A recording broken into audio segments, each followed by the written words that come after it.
एक दिन राधिका और उसकी सास को घर पर अकेले रहना पड़ गया था। तब विजय जाते जाते कहता है, सुनो, ताला लगा के सोना, अच्छे से खिड़की दरवाजे चेक कर लेना और मम्मी का बीपी भी चेक कर लेना। हाँ जी, कोई दिक्कत नहीं है। अब आप आराम से जाइए शादी में, मैं मम्मी जी का पूरा ख्याल रखूंगी। और अपना ख्याल भी रखना। हाँ जी, अपना भी रखूंगी। अब जाइए ना आप। थोड़ी देर बाद गांव में जीप पर लगे एक स्पीकर से अनाउंसमेंट होती है। जीप वाला आदमी कहता है, सुनिए सुनिए, गांव में चोरी होने की वारदातें काफी बढ़ गई है, इसलिए सावधानी बरतें। अपनी खिड़की दरवाजे सही से बंद कर लें।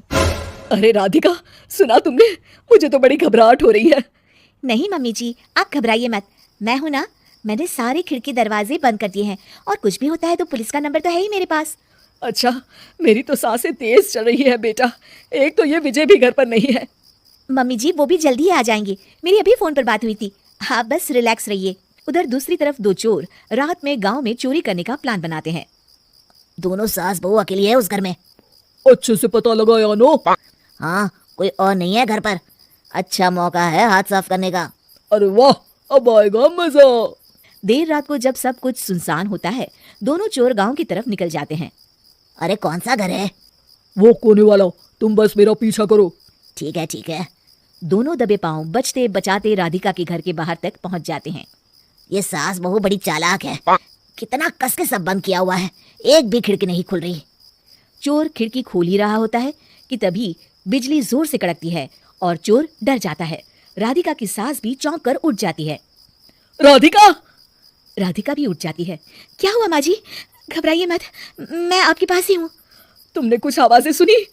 माँ जी, बस बिजली कड़की है। आप बेवजह परेशान हो रही हैं। मैं आपके लिए पानी लेकर आती हूँ। ठीक है बेटा।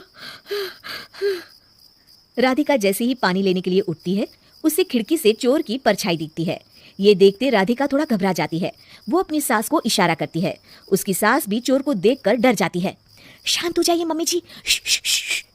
अरे मगर कैसे बेटा? हे भगवान, विजय को फोन लगा बेटा। माँ जी, इस वक्त अचानक वो पहुंच भी नहीं पाएंगे। मैं कुछ करती हूँ, आप बस शांत रहिए। उधर चोर अपने काम में लगा हुआ है। वो सब सामान देख रहा होता है। तभी उसको आवाज आती है, सुनिए जी, देखिए तो खिड़की के पास कोई है। मुझे लगता है चोर है। अरे, इसका पति तो घर पर है।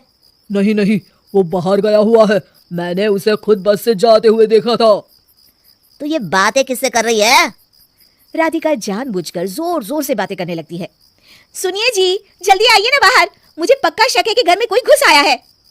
अरे, लगता है इसका पति आ गया है। ये दोनों अकेली नहीं है। भोलू की जानकारी तो गलत थी। भागो। चोर घबराकर जल्दी जल्दी बाहर की ओर भागने लगते हैं। तभी एक चोर का पांव फिसल जाता है, मगर वो फिर से जल्दी से खड़ा होकर भागने लगता है। वो गली के कोने तक पहुंचने ही वाला होता है कि पुलिस उसको पीछे से आके पकड़ लेती है। अरे रुको तो, किधर भाग रहे हो दोनों? कब से तुम दोनों की तलाश थी हमको? साहब, छोड़ दो हमको साहब।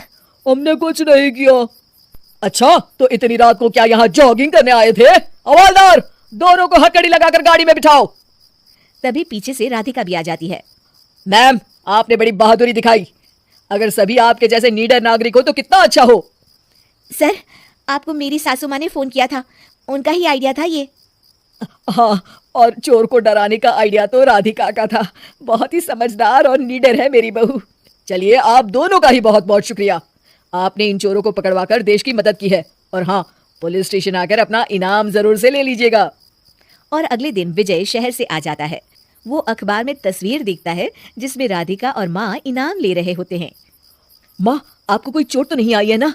अरे ना बेटा ना, जब तक राधिका साथ है तकलीफ कैसी। राधिका, तुम ठीक तो हो ना? I am so proud of you Radhika, तुम बहुत ही समझदार हो।